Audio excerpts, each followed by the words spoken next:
I thought I'd share some stories from the haunted house I lived in growing up.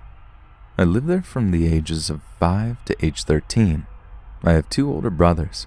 We have all experienced things there, including my dad, who was too stubborn to talk about it or acknowledge it. At the end of our time living there, my mom had enough and called a priest in to bless the house. Things did not stop, and we ended up moving a few minutes away into a new subdivision. Things always felt a little off in the house. I'd get hit with instant fear and dread when I would go into certain rooms or walk up the stairs. It started off, for me, in my room. Books would fall off the shelf, even though they were tightly secured with bookends.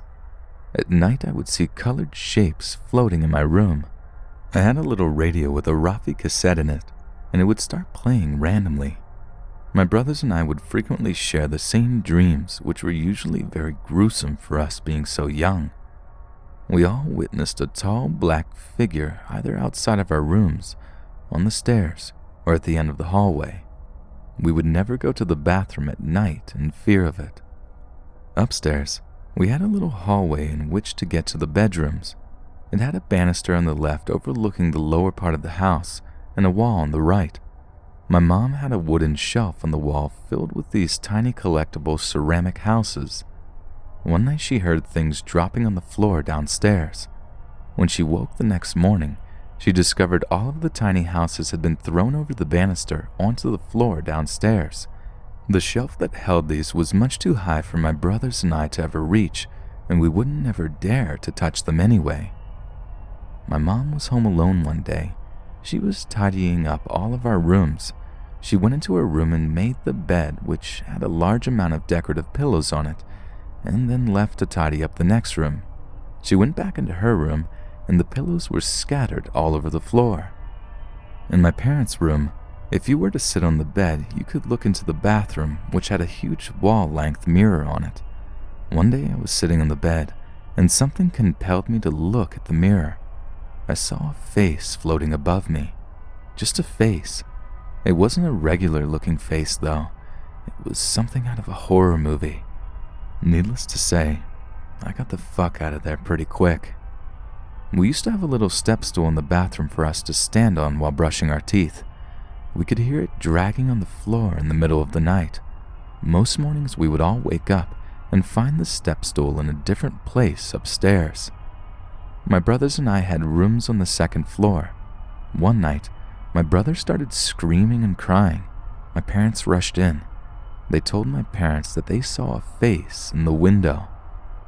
One night my mom walked upstairs and found my brother sitting on the floor, just staring at the clock on his wall. She stood there a few minutes and he continued staring. When she asked why he was staring at the clock, he responded, "It's floating on the wall and keeps moving around." A bunch of times while watching television, the image on the screen would warp. It would not stop until I turned it off. Usually this would happen when there were faces on the screen, which was terrifying. A number of times when I was leaving to walk to school, I was outside the house. I would look at the house from across the street and would see a tall, black figure appear in one of the windows. It was a different window every time. Things would fall and break. Our dog was constantly cowering. We'd all be downstairs having dinner, and the toilets would flush upstairs. We had a piano downstairs, and at night we would hear several keys being played. I still have the song in my head. It was 3 notes being played on the bass clef area, the left side. It sounded like the 3 lowest notes you could hit on a piano.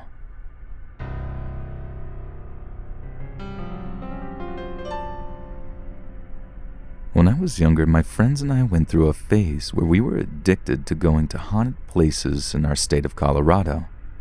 This one place in particular, Third Bridge, has left me with some memories I will never forget. I'm going to tell you the 2 experiences that happened to me that made me a believer. A little background about this place first. My friends and I were researching haunted areas in Colorado that we could go to that weren't too far of a drive. Came across Third Bridge. Legend has it that Native Americans were slaughtered there. Also, teens have died in car accidents at that bridge looking for a scare. You can look this place up to verify the information I'm telling you. To get to this place, you have to take County Line Road basically all the way into the middle of nowhere. Farmhouses are spread out a great distance from each other. No streetlights either. It's pitch black if you turn your headlights off. Eventually the road turns into dirt, and you take a road until you get to a hill. Once you drive up the hill and get to the top, your headlights illuminate a scene straight out of a horror movie. At the top of the hill, you can see the bridge, which looks very old and beat up. It's a concrete bridge, and you can just tell it's been there for a long time. The creek that runs under it is completely dried out. The bridge is surrounded by these huge, scary-ass trees. They look evil at night, if that makes sense. Just being on that hill looking down at that scene, dread overwhelms you. The very first time my friends and I went to this place was probably the scariest. It was 4 of us in my Toyota 4Runner. We find County Line Road and eventually make it to where it turns into a dirt road. As soon as this road changed to dirt, we all got this feeling that something bad was going to happen, like we had made a mistake deciding to come here. We make it to the top of the hill, and I just stop. We are all just sitting there looking in every direction, still deciding if we really want to drive to the bottom of the bridge. We hadn't been sitting there for more than 2 minutes when I see, at the foot of the bridge below us, a tall, dark figure just standing there. I knew it was staring at us. You could feel it. It had no facial features. It was just this solid black figure. You could tell it was a person, though. I looked at my friend in the passenger seat and asked him if he is seeing this right now. All he said was yup, with this terrified look on his face. I look in the back to see my other 2 friends holding each other, staring at this thing, boyfriend and girlfriend. As I returned my focus back to this thing, it started sprinting at us. Once it started running, something was waving on this thing at about foot level, like it was wearing a goddamn cape. I put that SUV in reverse and got the hell out of there. We didn't even make it to the bridge. After we had told all of our friends about what had happened, a few others wanted to go check it out. So I smartly agreed to go there again. The couple I had went to with the first time didn't want to go this time. Can't blame them. My other friend surprisingly was down to go. So I loaded up my vehicle again with a full crew and we headed out. Fast forward to the top of the hill. Fortunately, Shadow Man wasn't there again, so we slowly made our descent down to the bridge. I park my vehicle on the bridge, turn it off, roll the windows down a little, and we sit in total darkness. The whole time we had this feeling like we were being watched. Our eyes had adjusted to the dark, and just looking out there was terrifying. With nothing really spooky happening, I turned the car on and drove to the end of the bridge to turn around so we could be facing the exit in case anything happened and we wanted to leave in a hurry. So, same thing. I park and turn off the car. We sat there for probably 10 minutes and nothing happened. I was a bit disappointed because I wanted my other friends to see and believe what my other friends and I saw. My friend in the backseat suggested we go under the bridge.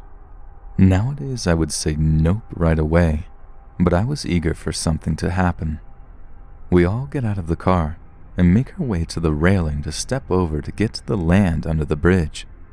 We didn't even walk 2 feet when we all heard this blood-curdling scream. It was a woman, and it sounded like she was being butchered. The scream gave out this horrible feeling of dread and evil. Fear overtook my body, and I started to tear up. We all booked it like track stars back to my car and got the hell out of there. Haven't been back since. I dropped all of my friends off and went home. I got out of the car and went around my vehicle to do just a quick check of the tires and everything. I get to my back window, and where dirt had kicked up on the window, there were 2 handprints, one on top of the other. It was like the handprint on the bottom was reaching out for the car, and something dragged it away.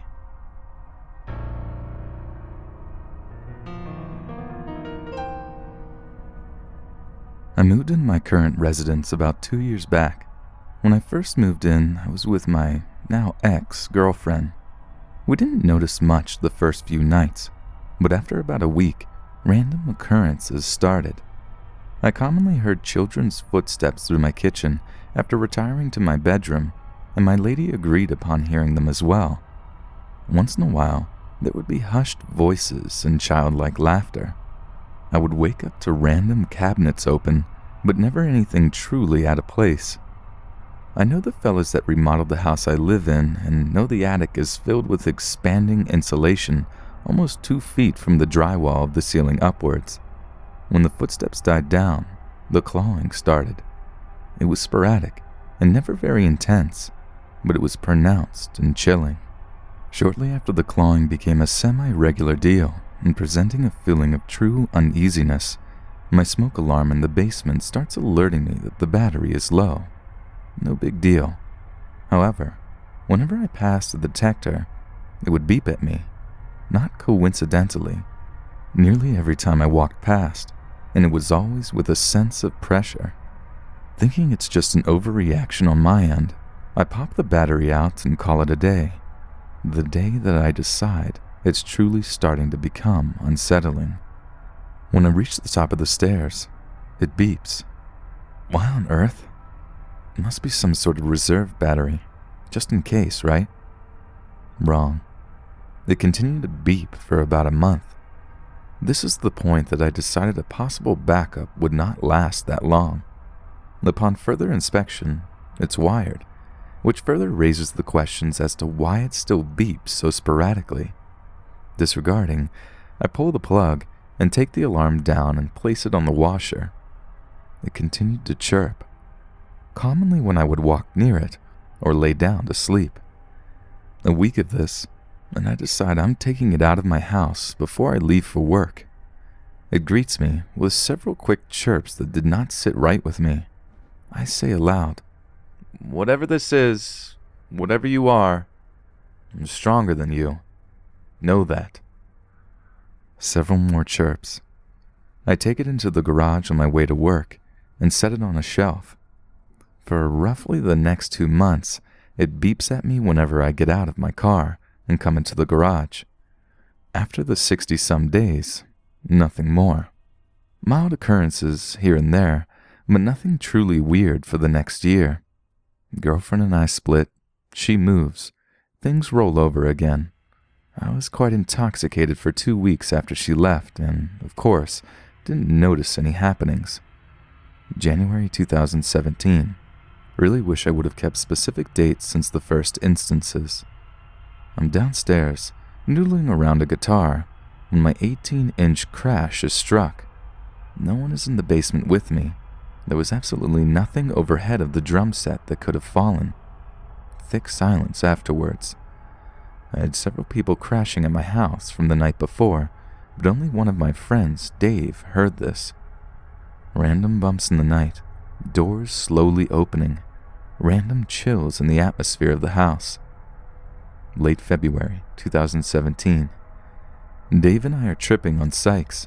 He, 2 tabs of acid, me, 3 knockout doses of hash brownie, and 2.5 grams of shrooms. My guy said they were called monsters. I'm a relatively regular diver and never experienced things that are entirely unexplainable when doing so. Long story short, smooth sailing, until Dave and I start talking about life. He was in a pretty shitty place and was starting to evolve into a very negative person. We started arguing about music as he was trying to shit on my passion. We argue, I snap on him and tell him he needs to reassess the way he looks at life and find his silver linings. We chill out shortly after and get right back to the usual. Suddenly, I remember I needed to change my laundry, so I bebop downstairs, throw wash into dryer, shut dryer, and lose myself in the dial of the dryer. Suddenly, thoughts that just don't belong begin to trickle into my mind. Memories deteriorating and being replaced, just the same. This trickle turns cascade until my body does not belong to me. The last thing I experienced in that episode was an audible, "Let me out." And just like that, I was back in my body. I was back in control of my flesh prison. March 16th, 2017, 11 a.m. Dave and I are watching Modern Family in my living room. I've got a decent sound setup with a powered sub. Sub is always on. The receiver gets turned off regularly. This is one of those instances. As the episode ends, I notice the subwoofer starts to fluctuate. 2 birds, 1 stone. 2 birds, 1 stone. 2 birds, 1 stone. With each syllable, the audio gets louder to a point where it's paralyzing. 8-inch sub, no receiver signal, while capturing full bass, mid, and treble. After the 3rd time repeated, it turns into unintelligible mumbling and phases out. Dave and I start to turn to each other with the same "what the fuck" expression. We both experienced that, whatever it was, without a doubt. There wouldn't have been a single song on a CD or my iPhone that would have had those specific lyrics in them. If anybody has any type of possible explanations or answers, anecdotes, I'll take anything, since we were completely sober on the night that we heard that voice. As you can imagine, this all has me poking mild questions at my sanity. Someone, please, provide me with a security blanket.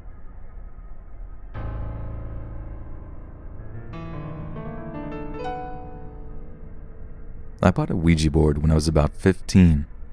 I had purchased it earlier on in the day and brought the box to work with me since the store where I got it was right next door. This girl that I had recently met that worked with me was super interested in playing with it and invited me over after her shift. Well, we went to her apartment complex and got ourselves a bit more acquainted. She introduced me to her adorable kitten and showed me around a little. We got settled in and lit some candles so that we could turn off the overhead lights. Immediately after placing our fingers on the oracle, it began moving around and spelling out various responses to our questions. I've always been skeptical of Ouija boards because I usually get the feeling that the person I'm using them with is messing with me. This girl was really freaked out by the sheer amount of activity we were encountering and seemed pretty convinced that it was real, and I know I wasn't faking. The spirit on the other end starts mentioning things about the girl's cat. It just kept spelling cat over and over. We asked if it liked the cat. The spirit responded yes. So the two of us started calling for this kitten that until this point had been playing in the room by us. He was nowhere to be found and not responding. We get up and turn on the lights and start looking around for the kitten. This is a tiny apartment, so we're thinking, what the hell, where'd he go?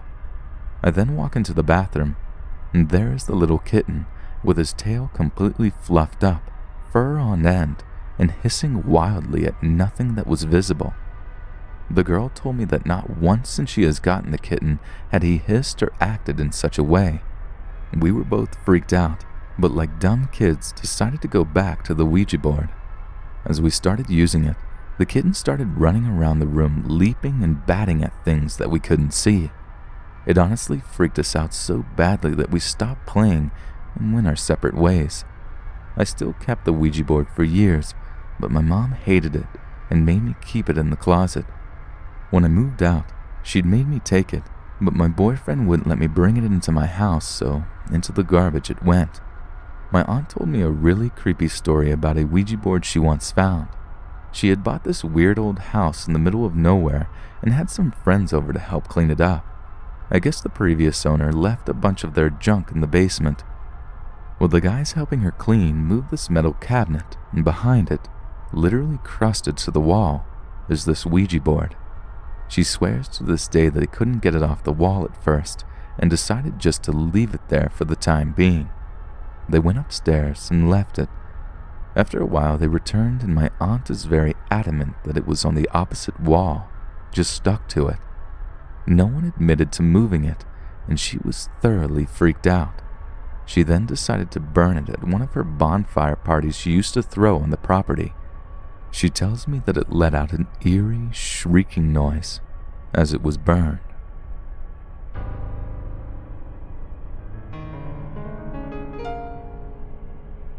This happened while on vacation in the Bahamas when I was 14 years old. I was at a resort, and being the teenage paranormal enthusiast I decided to pack a Ouija board on the trip. I know, foolish. I was staying in a resort and sharing a room with a friend, and my brother and my friend and I decided to use the Ouija board. We were messing around with it until a very strong force begins moving the pointer around the board in a circular motion. My friend and I freeze as we were not expecting the sudden change in force and watched it as it spelled out Ursula. The board proceeds to spell out daughter, arson, message.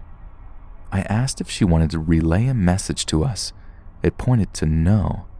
Then I asked it if she wanted to send a message to this Ursula. It pointed to yes.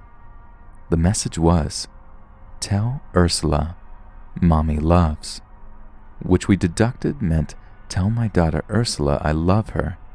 I asked about the arson comment, and it spelled I die, which we then deducted that her mother had recently died in arson. My last question was, how do I find Ursula? It spelled resort. We woke my brother up and told him what happened, and he was just as curious as us. We vowed to find her at the resort in the morning. Meekly, I went up to the front desk at the reception and asked, is there someone who works here named Ursula?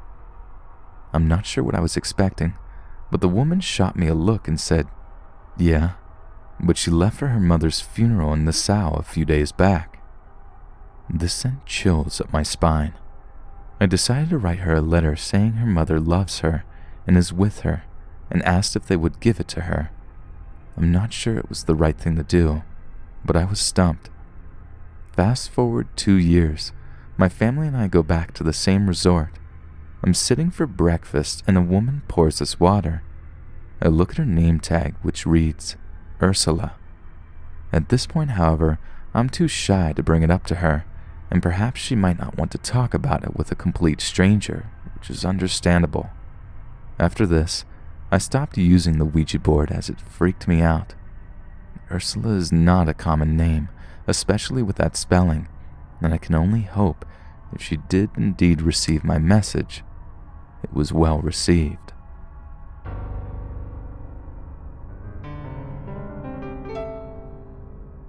I live in Louisiana, southern U.S. for anyone not from the States, and we were affected quite severely by the flood back in August. Our house took in 4 feet of water. We started to rebuild, and this took place once we got moved back in. Most of the rooms in the house, aside from 2 bedrooms and the bathroom, had no walls up, only studs. We're still not quite done, but wanted to be back in our house as soon as possible and not staying with family. My boyfriend's dad built the house, raised his family here, and died here. So we get up one morning and I start getting kids ready for school while he gets ready for work. With kids on the bus and him out the door by 7, I decided I'm going back to bed since insomnia had reared its ugly head the night before. Around 9 o'clock, I wake up to the sound of the front door. I figured my boyfriend forgot something, so I just laid there listening. I heard the door open, then close, and slow, deliberate footsteps through the living room and down the hallway. I open my eyes, still in bed, and look out the doorway and see what I think is him peering around the corner looking in our bedroom. I only saw a head wearing a welder's hat and a shoulder in a bright yellow shirt. He does heating air conditioning work and wears this stuff all the time. It was only there a second, then seemed as though he went into the bathroom since the door is adjacent to ours and only a few feet away. I wait a few more minutes, then call out to him. No answer. I get up to check and the bathroom door is open, light off. No one there. I peek into the kids' room. No one. Check the front door and back doors. Both locked. At this point, I'm kind of freaking out. I sat in the kitchen trying to collect my sanity and my phone rings. It was my boyfriend. He didn't come home that morning and was, in fact, across town.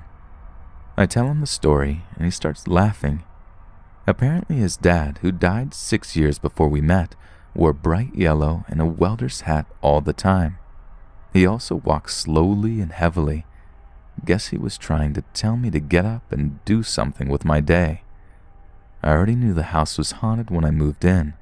4 of my boyfriend's family members have died here, and they hang around. I've seen shadows, and we hear noises, voices, and knocking quite often. It's never anything malicious. At times it has caused me to check my kids, and usually when they need me, too.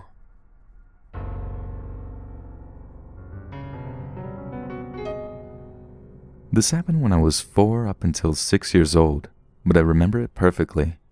The first years of my life were spent in a Montreal suburb in the South Shore in a small and dark house. My dad was in the early stages of his career, so this is what they could afford, despite my mother hating the house due to its negative energy.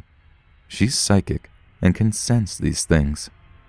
I have always been psychic as well, and as a child, I was constantly too afraid to go into certain places of the house, such as the basement, but most certainly not the far side of the garden.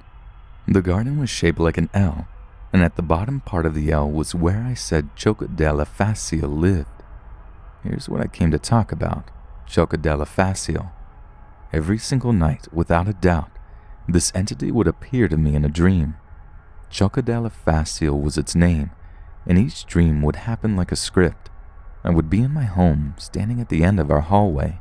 It was pitch black, and the dream would always start with a woman's sing-song voice singing Choca della Facile in a very distinct way. After this, I would see a pinpoint of a drop of yellow, which would expand until it became bigger and bigger, which was the entity's face, which was a yellow round circle without any features, galloping towards me. I would always be chased by it around the house, and the dream would always end with me being forced to go into the far side of the garden, its home. It was one of those terrors where you would turn around, and it would always be in front of you. Choca della Facile was very strange looking. It had a yellow round face without any sort of features on it. It was wrapped in a kind of white blanket and had cat paws for feet. It was maybe 2 feet off the ground and was around the same size as a medium-sized dog. I would complain to my parents, and since my dad doesn't believe in the paranormal, he just chalked it up to vivid nightmares, but my mom believed it was something more sinister. I got to the point where I refused to sleep alone, and since this was happening every night, my dad grew wary of me interrupting his sleep. My mom decided to help. At first, she asked me a lot of questions and to draw him. I told her he was very bad and scary, and that he didn't like me specifically. I have a younger brother, but he never seemed to bother anyone else except me. I told her he lived in the far side of the garden near this particular tree. She admitted later that she always felt uneasy in this area. When I was 6 years old, we moved to Vancouver from that house, which is on the other side of Canada. I told my mom that he wanted to follow me, and she tried to reassure me that he wouldn't. He did. The first night in our new apartment, I went to sleep and heard the same sing-song voice announcing its name. I was then chased around the apartment before the dream ended. In these dreams, I was always inside the home I was living in and never in an imaginary place. They were also incredibly vivid, and I would wake up crying or in a sweat. My mother told me I needed to confront it and tell it that it wasn't welcome in this new home. The next evening, I mustered up the courage, and I did. To this day, it has never reappeared, not even once. The only time I have ever seen the entity outside of a dream was at my country house in Alberta. I was in the cabin and started freaking out and hyperventilating, pointing to an old fireplace he was standing next to, watching me. I would like to ask for help, suggestions, or ideas and theories, because it was such a big part of my childhood, and I always wondered about its nature. I say entity because part of me thinks it could have been a demon because of the non-human-like qualities, but I have always had a feeling it was a man. I should also say that in my childhood home, a man had committed suicide a few years back, I think in the basement. The name Choca della Facile could be Latin, A friend in uni thought it meant something along the lines of, "I come and go easily," but this has been contested by other Latin speakers. In French, which I speak, facile means easy, as it does in Latin. But I'm stumped of the chocodella part. It could also be two parts, choco-della. Any help would be greatly appreciated.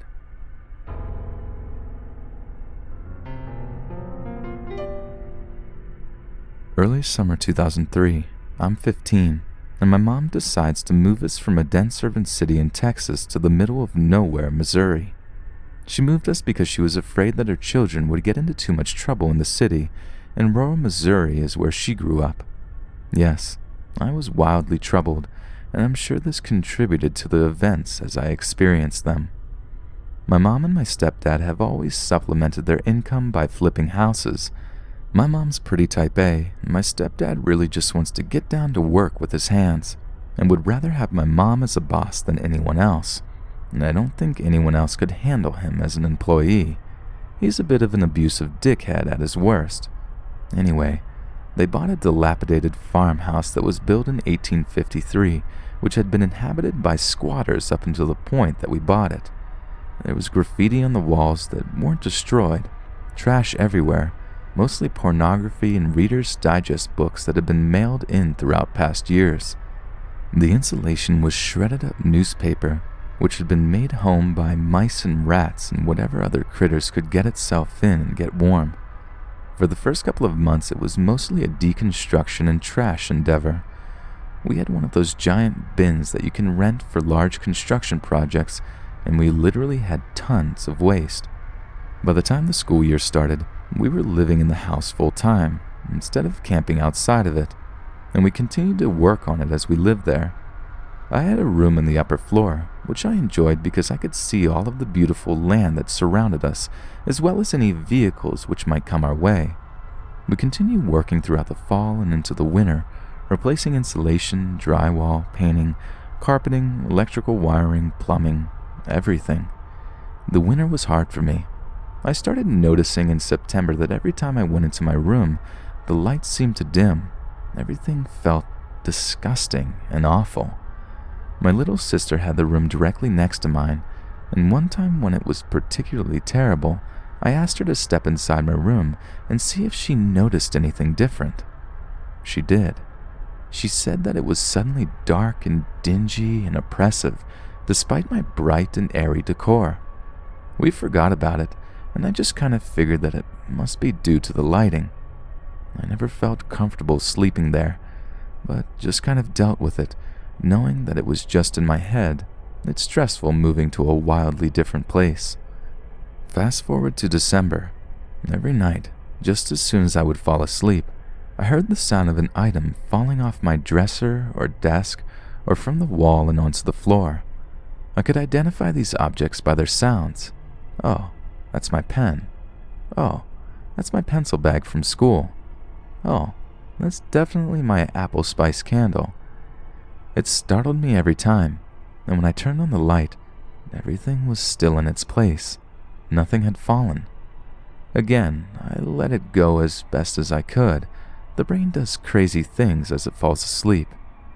Mid-December, along with the mystery fall sounds, I start experiencing the sensation that someone was walking onto my bed, like stepping onto it from the floor.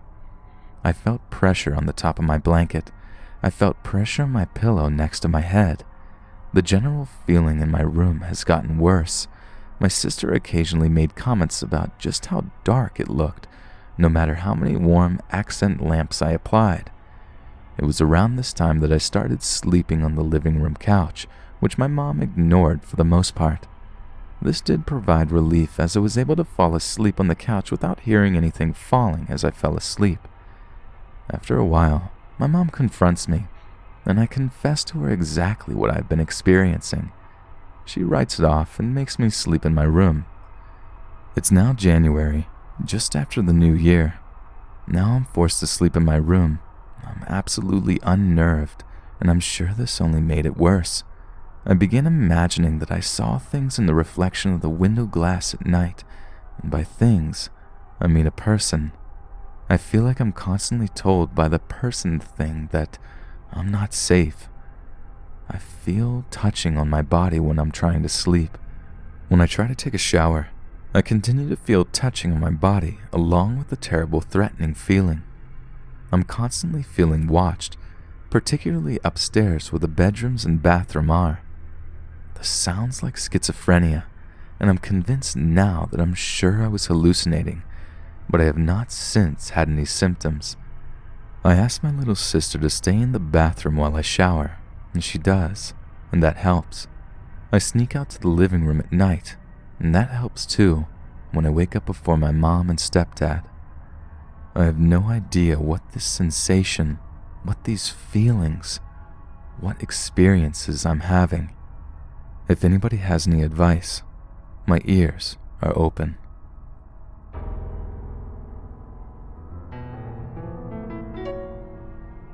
About 7 years ago, I was in high school, and one night I decided to go to a small party at a close friend's house who lived at West Gilgo Beach on Long Island, New York. It was fun at first, but eventually his parents came home and threw us all out for drinking in their house. At that point, we probably should have just left and made our way back to town, but being stupid teenagers, we decided to keep the party going over in the surrounding scrubland. A lot of fun was had by all until somebody called the police on us for making too much noise, deservedly so. Once again, being stupid teenagers afraid of getting arrested instead of apologizing to the cop and being on our way, we decided to scatter and run off in different directions. I was with a group of 2 close friends when I ran away. We probably made it about 2 miles before it dawned on us that nobody was chasing us and we were totally lost. Now, those of you who have only heard of Long Island from pop culture references or a certain poofy white-haired medium will probably not know that there are large stretches of the island that are almost completely undeveloped and pitch black at night. West Gilgo is one of those places. We stumbled around in the dark for what must have been an hour to an hour and a half trying to backtrack before deciding it was useless and we would just wait until it was light out to continue. So we just got together, sat down in an area that resembled a clearing, and checked each other for ticks. Not 5 minutes later, we heard the sound of somebody clearing their throat not 10 feet away from us. We shouted hello at the sound and tried to explain that we were lost, but got no reply. After trying again, we still got nothing, so we decided that it must have been the trees or our imaginations. That explanation seemed adequate for about 10 minutes when we saw what I can only describe as a glowing green ball slowly hovering from out of the denser wooded area over to us before disappearing right in front of my friend's head. This glow was not from a lightning bug or any other source I have ever seen previously or since. At this point, we were really freaking out and trying to make sense of what the hell that was when things got even weirder. Not 10 yards away, we heard what sounded like a woman yelling, "Hey!" So naturally, we yelled hello back, hoping she would be able to give us some assistance.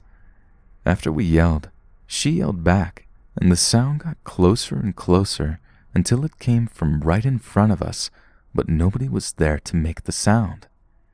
At this point, we all bolted and ran as far as we could away from whatever was calling to us, and as we ran, we heard what sounded like another voice screaming, more desperately. No! This voice seemed to follow us until we hit a stretch of highway and followed it down to a public beach where we called a friend to drive us to our cars. I've never talked about this event before, even to my other friends who were there. It seems like we all have a kind of silent agreement never to speak of this and pretend like it was just our collective imagination. But I know it wasn't. Now you're probably wondering why I mentioned this story took place at Gilgo Beach, Long Island. Well, shortly after this story took place, the bodies of as many as 16 women were found strangled and dumped near where my friend lived, and we partied by one of the most prolific, uncaught serial killers of modern history. To this day, that was my only paranormal experience, and I often wonder if what I heard was the shouts of his victims.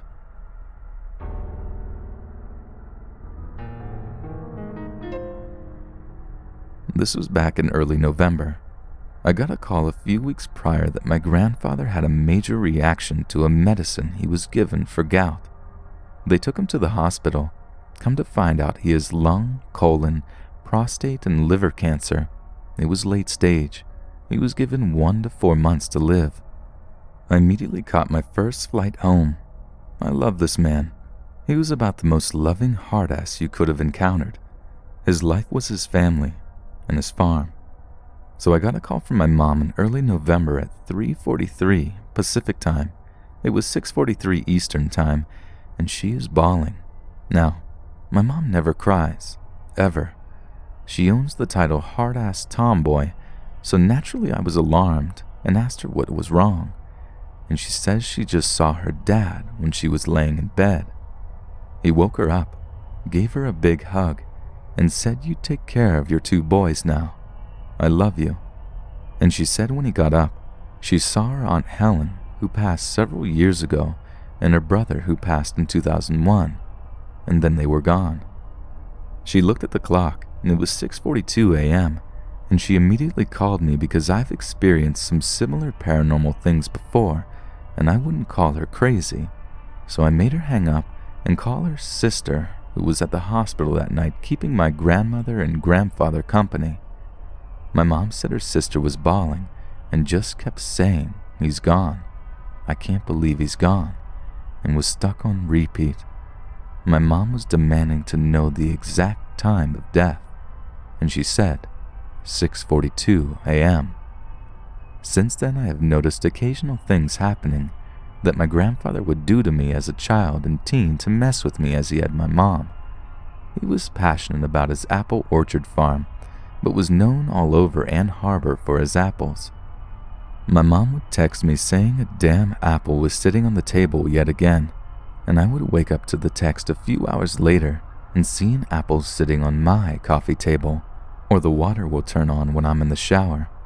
This will happen about once a month. Am I just going crazy for believing this?